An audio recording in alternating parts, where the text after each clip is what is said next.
Welcome in this class. Today we will study how to construct the parallel line to a given line L passing through the point which is outside the line L. आपल्याला line Lच्या बाहेर असणाऱ्या पॉईंटमधून आपल्याला पॅरल lines काढायचे आहेत. आपण याच्या अगोदरचं construction बघत असताना त्याच्या बाहेरच्या पॉईंटमधून परपेंडिक्युलर लाईन कशी काढायची हे बघितलेलं आहे. आज आपल्याला बघायचं आहे त्या बाहेरच्या पॉईंटमधून आपल्याला पॅरल लाईन कशी काढायची. आपल्याला सगळ्यात पहिला काढावं लागेल ती म्हणजेच एखादी गिवन लाईन काढावी लागेल. समजा आपण ही लाईन L काढली. This is line L. This is line L. Now take point P outside the line L. आपल्याला हा पॉईंट P घेतला जो तुमच्या लाईनच्या बाहेर आहे, या लाईन Lच्या बाहेर आहे. आपल्याला या पॉईंटमधून आपल्याला ह्या लाईनला पॅरल लाईन काढायची आहे. आपल्याला त्यासाठी मात्र एक वेगळं कन्स्ट्रक्शन करावं लागेल. आपल्याला सगळ्यात पहिला कन्स्ट्रक्शन करत असताना आपल्या लक्षात असं येतं की आपल्याला ह्या पॉईंटमधून जर आपण ह्या लाईनवर परपेंडिक्युलर काढला तर ही जी लाईन मिळेल या परपेंडिक्युलर लाईनला आपण आणखी एक परपेंडिक्युलर काढला तर नक्की ती काय होईल, पॅरल होईल. आपण ह्याप्रमाणे करायचं आहे.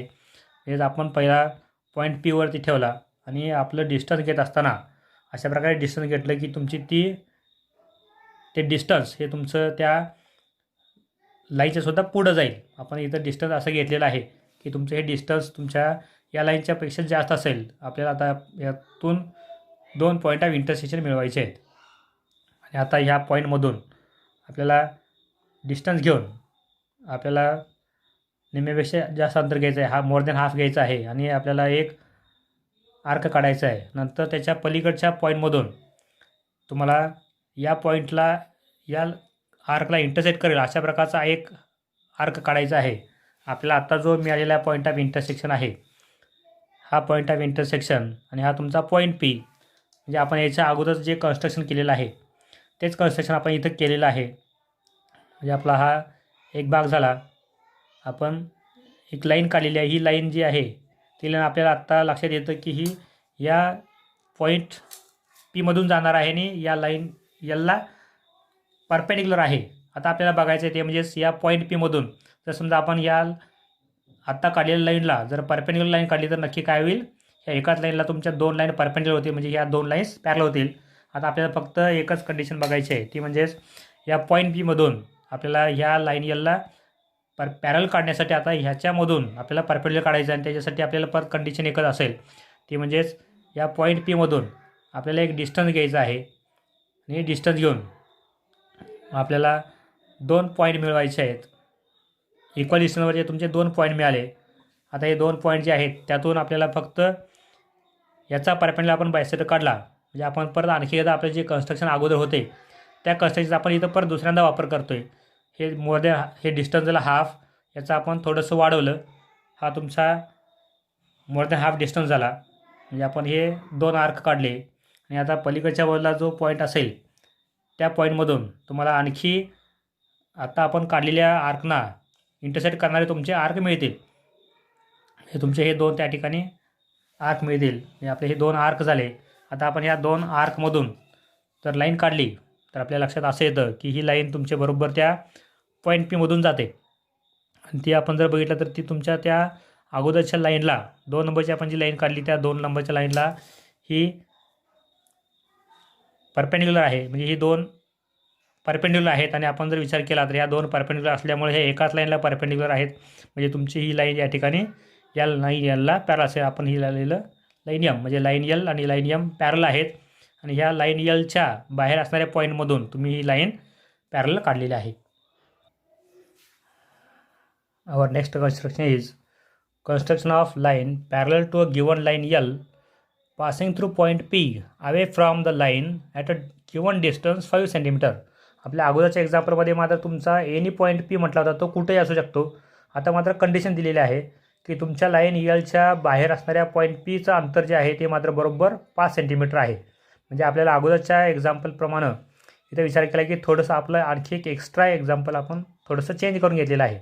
हे आपल्या इथं त्याच्यावरती पॉईंट P असा घ्यायचा आहे की त्या लाईन Lपासून तो बरोबर 5 सेंटीमीटर अंतरावरती आहे. आपण सगळ्यात पहिला विचार करूया की आपली सगळ्यात पहिला लाईन आपण यल काढायचे आहे. आपल्याला वरती मात्र 5 सेंटीमीटर डिस्टन्स गरजेचं आहे. म्हणून आपण इथं साधारण अंदाजे 5 लाईन काढल्यात. 1 2 3 4 5 लाईन सोडल्यात. आणखी आपल्याला वरती आर्क काढण्यासाठी 2 सेंटीमीटर पाहिजेत. म्हणून आपण यात आणखी 2 लाईन्स वरती सोडलेल्या आहेत. आपल्याला इथं साधारण अंदाजे जागा किती लागेल याचासुद्धा आपण इथं विचार करू शकतो. साधारण अंदाजे 1 सेंटीमीटरसाठी आपण 1 लाईन जर आपण गृहीत धरलं तर आपल्याला त्या ठिकाणी अंदाजे अंतर किती वरती लागू शकतं किंवा खाली अंदाजे किती अंतर लागेल हे आपल्याला काढता येईल. Suppose this is line L. Now we have to take the point P such that it should be from 5 centimeter from this line L. आपल्याला आता मात्र मगाच्या प्रमाणच सगळ्यात पहिला आपण विचार करायचा आहे की पॉईंट P आता आपल्याला दिलेला नाही. आपल्याला तो पॉईंट P फिक्स करायचा आहे. पण त्याच्यासाठी मात्र एक अट आहे. मगाशी अट नव्हती, आपण कुठलाही पॉईंट घेतला होता. आता मात्र अट आहे. कुठली अट आहे तर ती बरोबर पॉईंट P पासून 5 सेंटीमीटर अंतरावरती आहे. याचा अर्थ आपला पॉईंट P फिक्स करण्यासाठी आपल्याला सगळ्यात पहिला इथून परपेंडिक्युलर काढावं लागेल. आणि परपेंडिक्युलर काढण्यासाठी तुम्हाला कुठंतरी एक पॉईंट फिक्स करावं लागेल. त्यातून तुम्ही परपेंडिक्युलर काढायचं आहे. मगाशी मात्र आपण थोडी कंडिशन वेगळी घेतली होती. Now fix the point and take any distance, make 2 arcs and now take more than half distance. आपल्याला इथं परत परपेंडिक्युलर बायसेक्टरची मेथड वापरायची आहे. आपला पॉईंट P असं इथं समजा पॉईंट P गृहीत धरला तर याचा आपल्याला परपेंडिक्युलर बायसेक्टर काढावं लागेल. आपण तीच मेथड परत इथं वापरलेली आहे. म्हणजे आपला इथं काय केलेलं आहे, हा मोर दॅन हाफ डिस्टन्स घेतलेला आहे. त्याचा आपण आर्क काढला, एक वरती आणि एक खाली आर्क काढला. तुम्ही इथं एक पॉईंट फिक्स केल्यामुळं तुम्ही फक्त एकच जरी आर्क काढला तरीसुद्धा चालतो, का तुमचा एक पॉईंट फिक्स आहे.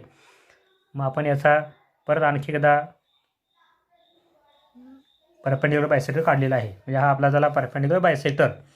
या पॉईंट आपला आता जो आपण दाखवणार आहे त्या पॉईंटमधून तो जाणारा परपेंडिक्युलर बायसेक्टर असेल. याचा अर्थ आपल्याला हा परपेंडिक्युलर बायसेक्टर मिळाला. आपल्याला याच्यावरून आता डिस्टन्स मिळणार आहे, कारण आपण परपेंडिक्युलर बायसेक्टर काढण्याऐवजी आपण पहिल्यांदा परपेंडिक्युलर काढलेलं असं जर गृहीत धरलं तर हा तुमचा बरोबर परपेंडिक्युलर असेल. आणि आत्ता आपल्याला काढायचं आहे बरोबर 5 सेंटीमीटर डिस्टन्स. हे आपल्याला इथं 5 सेंटीमीटर दिसतं. आता आपल्याला मोजून काढायचं आहे बरोबर 5 सेंटीमीटर. म्हणजे आपला हा बरोबर डिस्टन्स असेल 5 सेंटीमीटर. म्हणजे आपलं हे डिस्टन्स बरोबर आपल्याला आता 5 सेंटीमीटर दिसतं. म्हणजे आता हे बरोबर 5 सेंटीमीटर डिस्टन्स आपण घेतलेलं आहे. या पॉईंटवरती फिक्स ठेवलं, तुमचा पॉईंट 5 सेंटीमीटरवरती बरोबर इथं असेल. नाव धिस पॉईंट इज P. आपला आता पॉईंट P फिक्स झाला. मग अशी आपल्याला पॉईंट P एनी पॉईंट घेतला होता. आता इथं बरोबर तुमचं डिस्टन्स मिळालेलं आहे 5 सेंटीमीटर. जेवढं तुम्ही डिस्टन्स काढता किंवा अँगल काढता तिथं लगेच इथं लिहिणं गरजेचं असतं. आता या पॉईंट Pमधून तुम्हाला इथं परपेंडिक्युलर पॅरल काढायचं आहे. याचा अर्थ ह्या पॉईंट Pच्या ठिकाणी तुमच्या ह्या लाईनला, आता आपण जी लाईन काढलेली आहे या लाईनला तुम्ही जर परपेंडिक्युलर काढला तर दुसऱ्या ॲटोमॅटिक काय होणार आहे, ती पॅरल होईल. आता आपण सेम मगाची मेथड केली. पॉईंट P वरती ठेवला आणि तुमचा एक आर्क काढला. बरोबर तुमचे सेम डिस्टन्सवरती असणारे तुमचे 2 आर्क काढायचे. तुमचे 2 आर्क झाले. जे 2 आर्क तुमचे बरोबर ह्या पॉईंट Pमधून इक्वल डिस्टन्सवरती असतील. आता आपण बरोबर मोर दॅन हाफ डिस्टन्स घेतला. हा तुमचा मोर दॅन हाफ डिस्टन्स झाला. आपण त्यातून एक आर्क काढला, त्याच्या पलीकडच्या बाजूला दुसरा एक आर्क काढला. आणि आता तुमचा जो पॉईंट मागाचा दुसरा आपण पॉईंट घेतला होता त्या पॉईंटमधून आपण जर समजा बरोबर ह्याला इंटरसेक्टिंग आर्क काढले तर आपल्याला असं लक्षात येतं की तुमचे 2 पॉईंट त्या ठिकाणी मिळालेले आहेत. आणि ह्या 2 पॉईंटमधून जर तुम्ही जाणारी लाईन काढली तर ही लाईन बरोबर तुमच्या सेकंड नंबरच्या लाईनला परपेंडिक्युलर असेल. म्हणजे सेकंड नंबरची जी लाईन आहे ती सेकंड नंबरची लाईन आता तुमच्या 2 लाईनना परपेंडिक्युलर असेल. म्हणजे ह्या तुमच्या सेकंड लाईनचा विचार केला तर तुमची ही जी आता आपण काढलेली लाईन आहे ती लाईन आणि ही लाईन L, याचा आता ह्या दोन्ही त्या ठिकाणच्या परपेंडिक्युलर लाईन्स आहेत पण एकासाठीच आहेत. याचा आता आपल्याला जर करोलरीचा वापर केला तर असं लक्षात येतं की ह्या लाईन L आणि या लाईन M ह्या ॲटोमॅटिकली पॅरल झालेले असतील. म्हणजे आपल्याला जी कंडिशन पाहिजे होती, डिस्टन्स 5 सेंटीमीटर आहे, लाईन Lला पॉईंट Pमधून जाणारी तुमची लाईन M काढलेली आहे जी तुमच्या बरोबर ह्या लाईन L पासून 5 सेंटीमीटर डिस्टन्सवरती असेल. Now next example, construction of point dividing the segment in a given ratio. आपल्याला हे 10वीसाठी आवश्यक आहे. पण आपल्यासाठी आता मात्र हे बेसिक असल्यामुळे आपण बेसिक म्हणून कन्स्ट्रक्शन करू शकतो. आपण हे 9वीमध्ये सुद्धा 8वीमध्ये सुद्धा हे अभ्यासाला असण्याची शक्यता आहे. आपल्याला 8वीमध्ये सुद्धा याचा 8वी किंवा 7वीमध्ये याचा आपल्याला थोडा भाग झालेला आहे. आपल्याला कन्स्ट्रक्शन जे करायचं आहे ते कन्स्ट्रक्शन याप्रमाणे आहे. Divide the segment AB of length 5.5 centimetre in a ratio of 3:2. आता याचा गिवन जो पॉईंट आपण घेणार आहे डिवायडिंग पॉईंट कोण घेणार आहे आपण, तो डिवायडिंग पॉईंट आपल्याला घेताना मात्र बरोबर त्याचं नाव आपण P असं घ्यायचं आहे. इथं आपल्याला म्हटलेलं आहे give the name for the point P. आपल्याला पहिल्यांदा घ्यायचं आहे ते म्हणजेच डिस्टन्स 5.5 सेंटीमीटर. आपल्याला इथं 2 प्रकारे करता येईल. आपल्याला 10वीमध्ये जो महत्त्वाचा भाग आहे त्यासाठी आपल्याला तयारी म्हणून आपल्याला हे याप्रमाणे करायचं आहे. आपला जो सेगमेंट आहे तो 5.5 सेंटीमीटर आहे. बरोबर 5.5 सेंटीमीटरचा आपण हा सेगमेंट काढलेला आहे. याचं नाव दिलं आपण AB. दिल्याप्रमाणे आपण ते लिहिलेलं आहे. आपल्याला 5.5 सेंटीमीटर आहे, इथं लिहिलं 5.5 सेंटीमीटर. त्याच्यानंतर आपल्याला जो पुढचा भाग आहे तो मात्र आपल्या अगोदरच्या भागामध्ये आपण असं काढलेलं असेल की हा इथून एक रे काढला होता, दुसरा रे आपण पलीकडे काढला होता आणि जे डिस्टन्स आहे आपण ते डिस्टन्स मोजलं होतं आणि बरोबर तुम्ही त्याप्रमाणे ते घेतलं होतं. आता इथं थोडीशी वेगळी पद्धती आहे. 10वीसाठी मात्र आपल्याला हे गरजेचं आहे. आपण एखादा रे इथं दाखवायचा आहे. अंदाजे तुमचा तो रे असेल, हा तुमचा रे असेल. आता तुमचा जो रे आहे या रेमध्ये तुम्ही फक्त एका बाजूला काढायचं आहे. तुम्ही 8वीमध्ये काढताना किंवा 7वीमध्ये काढताना दुसऱ्या बाजूला काढलेलं असेल. आता फक्त आपला हा एकच असेल. आता तुमचं जे टोटल रेशो सांगितलेला आहे तो 3:2 आहे. आपण जर बेरीज केली इथं 3+2 बेरीज केली आपल्याला 5 मिळतं. आपल्याला इथं विचार करायचा आहे की 5 जो टोटल आहे तो टोटल डिस्टन्स काढताना तुम्ही तो बरोबर याच्यावरती तुम्ही अंदाजे घेऊन करायचा आहे. म्हणजे तुमचा हा बेसिक कन्स्ट्रक्शनचा पार्ट आहे. तुम्ही इथं बरोबर जे डिस्टन्स दिलं ते मी त्याप्रमाणे घेतलं तरी सुद्धा चालतं.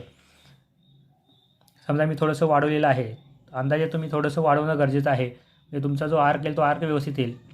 हे तुमचं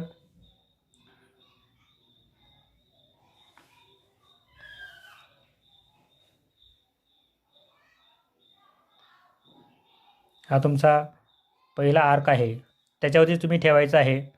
तुमचा हा दुसरा आर्क येईल, त्याच्यावरती ठेवायचा आहे. तुमचा हा तिसरा पॉईंट येईल. त्याच्यानंतर तुम्ही इथंच ठेवायचं आहे. पुढचा पॉईंट मिळवायचा आहे. त्यानंतर तुमचा हा चौथा पॉईंट येईल. हा तुमचा पुढचा 5वा पॉईंट असेल. आपल्याला जेवढं सांगितलेलं आहे बरोबर तुम्ही तेवढेच त्या ठिकाणचे पॉईंट्स काढायचे आहेत. आपल्याला आता एकूण गरजेचे होते 5 पॉईंट्स. आपण इथं 5 पॉईंट्स काढलेले आहेत. आपल्या टोटल 3+2 रेशो आहे 3:2. आपण बेरीज केली 5 मिळाले. समजा आपण इथं A न सुरुवात केली असल्यामुळे आपण इथं लिहिलं A1, A2, A3, A4, A5. आपल्याला आता फक्त पुढची स्टेप काय करायची आहे तर तुमचा हा जो सगळ्यात शेवटचा पॉईंट आहे तो तुम्ही सगळ्यात शेवटचा पॉईंट वापरायचा आहे. त्यामुळे आपण याला बेरीजामध्ये आता जो 5 आला आपण तो 5 वापरला. दुसरा जो आहे तो दुसरा म्हणजे यातला कितीचा रेशो आहे तो रेशो आता 3:2 आहे. याचा अर्थ आपला जो पहिला नंबर 3 आहे आपण तो 3 नंबर इथं वापरायचा आहे. म्हणजे आपल्याला वापरायचे 2 नंबर आहेत. याच्यामध्ये इथून पुढचे पार्ट 3 आहेत, इथून पुढचे 2 आहेत. आपल्याला फक्त एकच महत्त्वाचा भाग राहिला. आपले 2 पॉईंट वापरायचे कुठले ते लक्षात आल्यानंतर आपण फक्त आता हा सगळ्यात शेवटचा पॉईंट तुमच्या या सगळ्यात शेवटच्या नंबरला जॉईन करायचा आहे. हा तुमचा शेवटचा पॉईंट शेवटच्या नंबरला जॉईन केला. आणि आता आपल्याला जर विचार केला तर याला जर आपण इथं पॅरल काढलं तर असं लक्षात येतं की हे 2 तुमचे सिमिलर ट्रायंगल मिळतात. याचा अर्थ तुमचा हा जो रेशो असेल तुमचा हा रेशो आणि हा इकडचा रेशो सेम असणार आहे. आपला जो सिमिलर ट्रायंगलचा जो प्रॉपर्टी आहे आपण तो इथं प्रॉपर्टी आपण वापरायचा आहे. आता आपल्याला एक लक्षात ठेवायचं आहे की ह्याला पॅरल इथं काढायचं आहे. याचा अर्थ ही एक जर आपण ट्रान्सव्हर्सल घेतली तर या ट्रान्सव्हर्सच्या इकडच्या बाजूला जो अँगल मिळेल याला करस्पॉन्डिंग तुमचा अँगल इथं कॉन्ग्रुएंट पाहिजे. म्हणजे आपली ही प्रोसिजर आहे. आपले जे बेसिक कन्स्ट्रक्शन आहे आपण बेसिक कन्स्ट्रक्शन याप्रमाणे वापरतो आहे. म्हणजे आता हा जो पॉईंट आहे या पॉईंटवर तुमचा हा अगोदरचा पॉईंट म्हणजे A5 वरती ठेवला तर A4 येईल. तुमचं हे कॉन्स्टंट डिस्टन्स घ्यायचं आहे आणि हा तुमचा बरोबर इथला तेवढाच आर्क घ्यायचा आहे. याचा अर्थ आपल्याला या अँगलचा तुम्ही कॉन्ग्रुएंट अँगल इथं काढणार आहे. आता तुम्ही कॉन्ग्रुएंट अँगल काढताना आपण बघितलं होतं बेसिक कन्स्ट्रक्शनमध्ये हा तुमचा अँगल जेवढा आहे तेवढाच आपण मार्क दाखवला आर्क काढलेला आहे. आता तुमचा A3 पॉईंट आहे. A3 पॉईंटवर ठेवला तर तुमचा आता A2 पॉईंट त्याच्यानंतर असेल. तुम्ही आता काय काढायचं आहे त्याचा आर्क मोठा काढायचा आहे. आपला अगोदरचा इथं जो होता त्याच्यापेक्षा मोठा आर्क इथं येईल आणि आता फक्त शिल्लक राहिला तो म्हणजेच हा डिस्टन्स मोजणे. म्हणजे आपण कॉन्क्रीट अँगल काढण्यासाठी जी मेथड होती ती इथं वापरले. फक्त ते तुमचं ॲट ए टाईम एका ठिकाणी तुम्ही अगोदर काढताना 2 वेगळे अँगल घेतले होते. हा तुमचा डिस्टन्स आहे. तुमचा आता हा डिस्टन्स आहे इथं आर्क येईल. म्हणजे तुमचा हा इथं आर्क मिळाला. तुमचा एकदा आर्क मिळाला की तुमचं ॲटोमॅटिक ते 2 अँगल कॉन्क्रीट मिळणारच आहेत. आणि आता हा तुमचा आर्क जो आहे तो आर्क आता A3 तुमचा थर्ड पॉईंट होता. तुम्ही आता या थर्ड पॉईंटला काय करायचं आहे, फक्त जॉईन करायचं आहे. तुमचा हा थर्ड पॉईंट आणि हा तुमचा पॉईंट ऑफ इंटरसेक्शन तुम्ही जर जॉईन केलं तर आपल्या लक्षात येतं की हे 2 पॅरल आहेत. आणि ज्यावेळी तुमचे हे 2 पॅरल होतील याचा अर्थ हे 2 पॅरल असले तर तुमचा हा पॉईंट असेल तो आपल्यासाठी पाहिजे असणारा पॉईंट P असेल. मग तुमचा हा पॉईंट P असेल जो तुमच्या याचे एकूण 3:2 मध्ये कन्वर्जन करू शकेल. म्हणजे तुमचा हा डिवाईड करणारा पॉईंट P आहे. जो पॉईंट P तुमचा ABला बरोबर 3:2 मध्ये इंटरसेक्ट करतो. मग त्याचं डिवाईड करतो. आपण जर मोजलं तर आपल्या बरोबर लक्षात येईल. ह्याचे जर आपण बरोबर 5 भाग केले तर 1.1 एकाची किंमत असेल. आणि 1.1 याचा आता तुमचं इथं उत्तर बरोबर 3.3 यायला पाहिजे होतं. आणि आपण इथं जर बघितलं तर बरोबर तुमचं उत्तर या ठिकाणी 3.3 येतं. म्हणजे आपलं जे डिवाईड करण्याचा जो आहे तो बरोबर त्या ठिकाणी येतं. म्हणजे आपलं जे बेसिक कन्स्ट्रक्शन आहे आपण ते बेसिक कन्स्ट्रक्शन या ठिकाणी पूर्ण केलेलं आहे.